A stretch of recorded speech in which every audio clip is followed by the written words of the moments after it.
Photographers are like security guards. They often provide little to no help when there's actual danger. They stand for long periods of time by themselves. They have jackets. Doesn't mean if 5 of them came to me for help, I wouldn't help them. What are you, an animal? All I want is the perfect camera. All I want is the perfect camera. Okay, we have a very special episode today. We're helping 5 losers, and each loser will be tested upon new gifts from the gods. We have microphones. Each question will be answered with a new microphone. There's a guy who sent me like 19 mics, each more extravagant than the last, including the legendary Sennheiser MKH 416. Although I don't see that label on there, it looks like a counterfeit, but thank you anyways. John Steinbeck, he has a YouTube channel. He said don't shout me out, but I tricked you. He has like a law-based thing. I watched one of his videos. They were like going through some woman like murdered someone with the hitman to her husband, and they were going through all the evidence, and it was quite interesting actually. So go subscribe to that guy. So right now we're on the Sony a7S III with the Zeiss Batis 18mm 2.8 with a glimmer glass filter on there. Dare we dream that. And you're listening to the Octava MK012. Sometimes it's fishy, some things go wrong, but hopefully it's working now. And let's switch to the first mic and answer the loser that dared ask me a question. Okay, first loser. We're now on the legendary Sennheiser MKH 416 replica, a Chinese knockoff that doesn't have the actual 416 label on it. Still very appreciative. With some awesome USB-C studio mics now, what's the advantage of going for XLR and audio interfaces, etc. for a simple talking head? Your question is so relevant to my show today. That's wow. Okay, here's the deal. You could get a USB-C mic, and then you're getting 3.5mm speakers.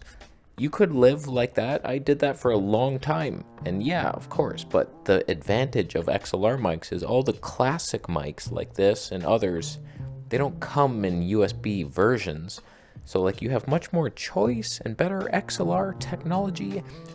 The real answer is I don't know what the advantage is. Like, does the cable, this XLR cable, mean better things for your show? I doubt it, but it could, and I like those odds. Yes, I know I should have boomed this out of the shot, but it all came with many different stands, and I wasn't about to do that. It should be up here, but I would have had to adjust the gain. Leave me alone. The reason I go with an audio interface is I get better speakers. You get accurate speakers. I make music, so like I can't go with your basic. Most speakers are like pumped up in the bass and the treble, and if you're making music and you're hearing it based off that, you have no idea what you're doing. So like I have these studio headphones, frickin' DT770 Pro, and then my JBL speakers, LSR 305s or something. They're accurate. So if it sounds good on these, it should sound good on anyone's speakers. Whereas if you make music to bullshit, it's gonna be like, what's wrong with that mix? Also with the USB interface, you get more control knobs. The volume knob for the speakers, you got the headphone knobs. I have 2 headphone inputs into this one, so I can use my little freakers over there, little earbuds, or the big boys. And just like little knobs, it looks cool. There's a gain thing that I'm looking at right now, not clipping at all. So like, I don't know, I go with that. It's what the professionals use. Loser. Okay, we are on the Shure Super 55 frickin' super cardioid dynamic mic. Hello to you. It's stylish. Imagine that in your shot. It will be in some of mine. I think you speak in the front, right? Maybe it's a rear mounted. I'll leave. Was that your question? Hey Casey, I'm getting into vlogging, and as of right now, the best place to film is inside my car. That's not vlogging. That's just being lazy. If you just stepped outside of your car, no matter where you were in the world, it would look better than inside your car, you lazy ass. To open the door, you freak. Step outside, put a tripod, even have your car in the shot if you want. but go out there.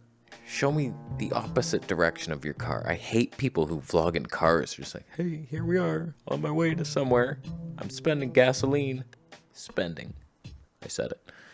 Do you have recommendations on something that will make it easy to mount a camera to glass? No. Only record while parked, not while moving. I don't care that you're safe. Oh, mister, impress me with your safety. Don't worry, I would never drive. Just jump off a cliff like Thelma and Louise. Not while moving, it helps. If I have a Fuji X-H2S and a front-heavy cinema lens, it's gonna pull your windshield down. God, why do you people bother me so much?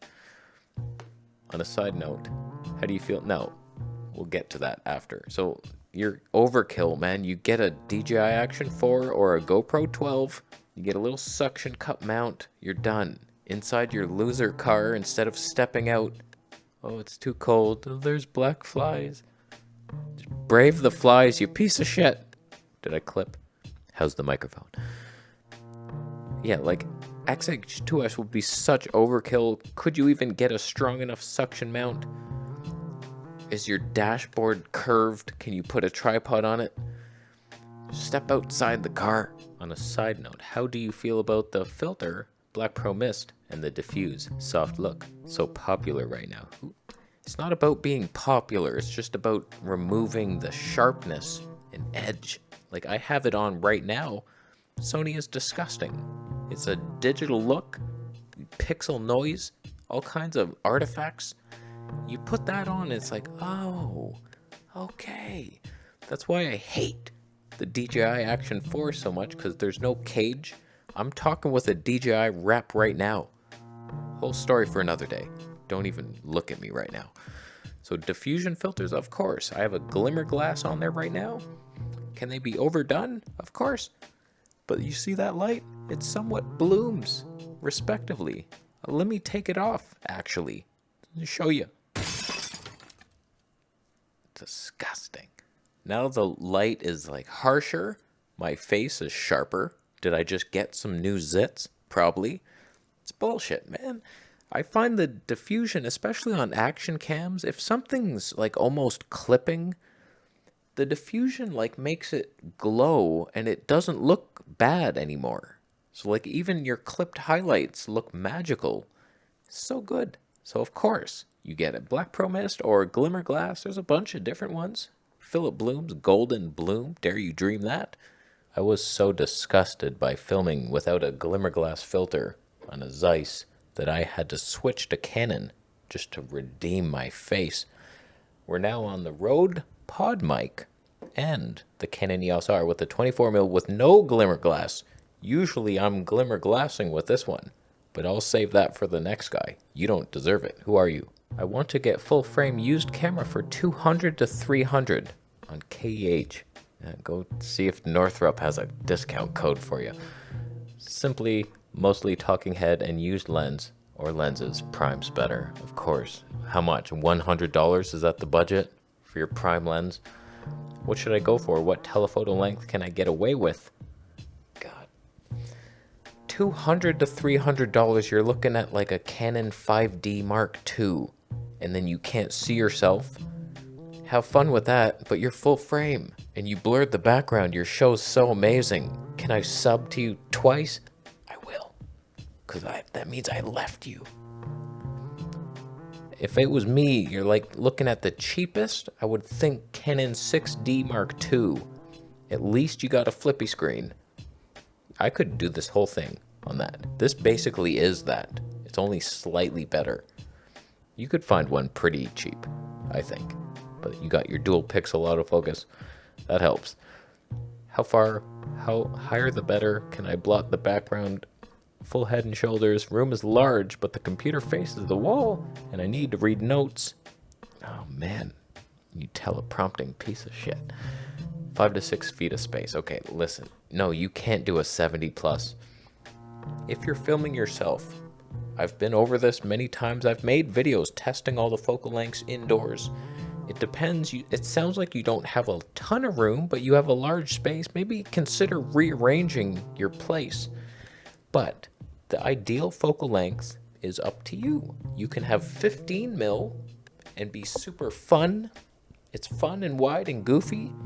As you zoom in, we were doing 18 mil on the Batis. That was a bit wide for me. I don't know. It's not really a good studio look. For me, 24 is quite good to where I can reach the camera. I can see everything if I'm in focus or not. It's not too distorted. The wider you are, the more distorted your face. 35, you're now starting to push the boundaries of what is easy and fun because you have to back up. So like you're back here now, you have external audio, you're bringing it out with a boom arm and it's like, okay, am I in the shot? And it's hard to judge focus now. You're having to trust your camera. Sometimes I do it on the 50 and then you're back even further. Dare you dream it. But 85, like you could not get a better look for the portrait. It squishes the face. It gives me elf ears, but whatever. So like, do you have the space for it? I doubt it. Just simplify your life. 24 mil, maybe 35. 50 is magic. So anywhere between there. But like for $100, what are you gonna get? The nifty 50, 51.8? You have fun with that. L lenses or die. Yeah. Let me know which mics are sounding best. We still have a couple to test, but let me know down after. Like, oh, that was the best one, clearly. Sometimes I don't know what I'm even hearing. All right, not only have I just put a glimmer glass filter on the Canon, showing the last guy what's up, we switched to the Sennheiser E965.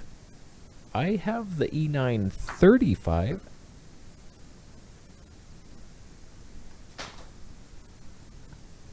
I don't know if it's an upgrade or a downgrade, who knows, but all I can see is it's barely, I am maxed out and I can barely hear the thing. It's a heavy, hefty thing that needs a jump, electrocution, but it's Sennheiser. For video, do you think the size is worth jumping over to A7C II or A7CR from an R6 Mark II? It's a downgrade in every way possible. What are you doing to yourself? You get 4K 60 in a crop now, Sony color science, but it's lighter and smaller. The lenses are especially small. You can build a tiny Sony kit if you wanted to. In fact, I have a lens I'm about to purchase tonight that is the tiniest thing you ever see in your life. Oh, I can't wait to use it. So like, yeah, it's smaller, but Canon R6 II, like, what are you doing? That just came out. It's like leading the industry in so many areas. I wish I had it. I've debated the R8 just because it's the same sensor as that one. It's like, as good. What are you doing? You already have it. R6 plus Canon lenses, a lot of space, heavy for vlogging. Why are you vlogging with it? You go with an action cam, you full frame freak. When I go outside with a full frame camera, I'm doing it as a joke.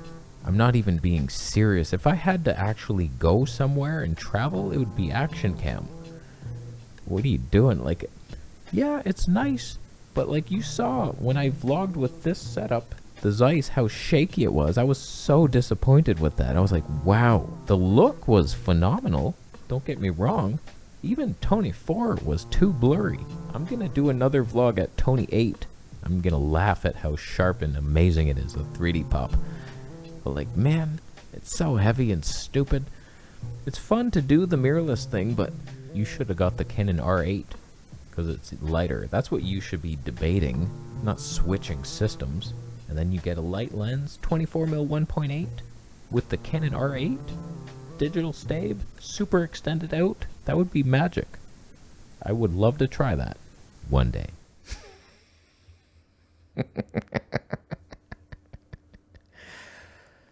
We are on something. I can't even tell you what it is because it's a new purchase and I'm waiting for a potential collab to compare this against with somebody else. So we're on the Blackmagic OG with something new and special, oldie but a goodie, and we're on the Lawton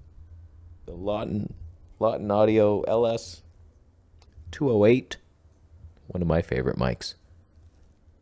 It's big and heavy.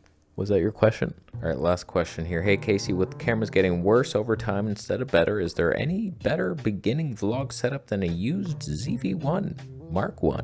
Can pick up one like new condition for less than 500 US. Doesn't even sound cheap. You're getting ripped off. Seems to be the pinnacle of value right now for a true newbie. Got a CC t-shirt for my birthday. Love it, by the way. Got nothing from you, you piece of shit. I'm giving you bad advice for your birthday, so calm down and suck it up. In my opinion, it's decent. It's a good one. I've debated buying it myself. It's super shaky, and the slow motion is very annoying to use for me, which you're also interested in, I'm sure. 960 frames, you have to wait for it to autofocus and auto expose, then you lock it and then press record, and you can't be away from the camera. It's just a clunky thing, and the stabilization, it's okay, but it's much more jerky than a GoPro. So like when you're debating, yeah, it'll look a little better than a GoPro. You'll actually be in focus, which is nice. I love the DJI Action 4 where I'm just holding it. It's very wide, handheld, but I'm not actually in focus, and that's annoying. But I would still recommend the GoPros or the DJI. It's just lighter and better and way more stable, and your audience is going to be like, yeah, that's really pleasing to watch. Whereas the ZV1, it's going to be shaky as hell. It's going to be just your head, blurred background, clipping whites everywhere. But yes, it's better than the Mark II. It's better than most things. It's a 1-inch sensor cam designed for vlogging with the worst stave in the business and the tightest focal length ever. And then they corrected some of these things, but like they removed stave in the Mark II. They took away the slow motion. It's like, what the hell happened there? But you do have a Zeiss lens, technically. That's reason enough to get it. So enough and alone is what I combined there. So let me know which microphone sounded best. I'll do a little montage right now from the beginning. Sennheiser MKH 416. Although I don't see that label on there. It looks like a counterfeit, but thank you anyways. Okay, first loser. We're now on the legendary Sennheiser MKH 416 replica, a Chinese knockoff that doesn't have the actual 416 label on it. If you just stepped outside of your car, no matter where you were in the world, it would look better than inside your car, you lazy ass. To open the door, you freak. You teleprompting piece of shit. 5 to 6 feet of space. Okay, listen. No, you can't do a 70 plus. R6 plus Canon lenses, a lot of space, heavy for vlogging. Why are you vlogging with it? You go with an action cam, you full frame freak. And now we're back on the Lauren. So let me know which mic you think I should use from here on out. Some of them will have to be in the shot like this. Others, I can boom that knockoff Sennheiser that was made at Kmart in China. I could use that. Boomed out of the shot, you wouldn't even see it. The others all, I think, have to be right here. And some of them I will sing into for future song-related episodes. Thank you, John Steinbeck. Let's all subscribe to that guy. He sent me a nice little note. Nice little note. I kept it. My gifts to you. Thank you for your great mind and great content. John, thank you, my friend. Huh? My mind is lobotomized. We don't know what's happening up there. I'll leave. You subscribing for more videos? Wow. The Lauren.